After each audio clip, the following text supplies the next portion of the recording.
तर मुंबई गोवा महामार्गावरील इंदापूर बायपासचं काम रखडण्याची शक्यता आहे। कोकण रेल्वेच्या ओव्हरहेड लाईनचा बायपासच्या कामात अडथळा येतोय, त्यामुळे हे काम रखडण्याची शक्यता आहे। याचा आढावा घेतलाय आमचे प्रतिनिधी अजेश नाडकर यांनी। पाहूयात।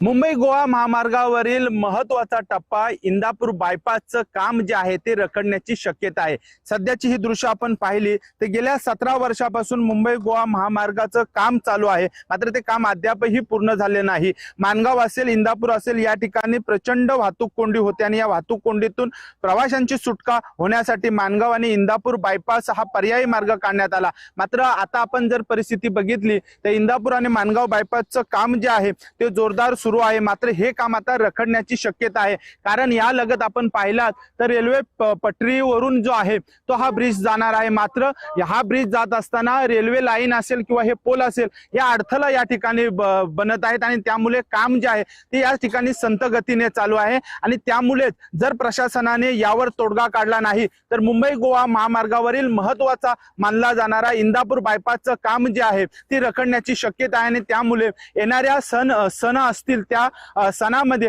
पुन्हा एकदा कोकणात जाणाऱ्या चाकरमाना असतील किंवा कोकणवासी असेल यांना जो आहे तो वाहतूक कोंडीचा त्रास जो आहे तो सहन करावा लागणार आहे।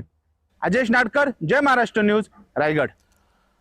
तर या प्रकरणी आमदार निलेश राणे यांनी काय प्रतिक्रिया दिली आहे ती ऐकूयात। आमचा मुंबई गोवा महामार्ग साहेब अनेक वर्ष हा रखडला गेलेला आहे। सिंधुदुर्ग जिल्ह्यातला महामार्ग किंवा तिकडचा जो सेक्शन आहे तो पूर्ण झालेला आहे।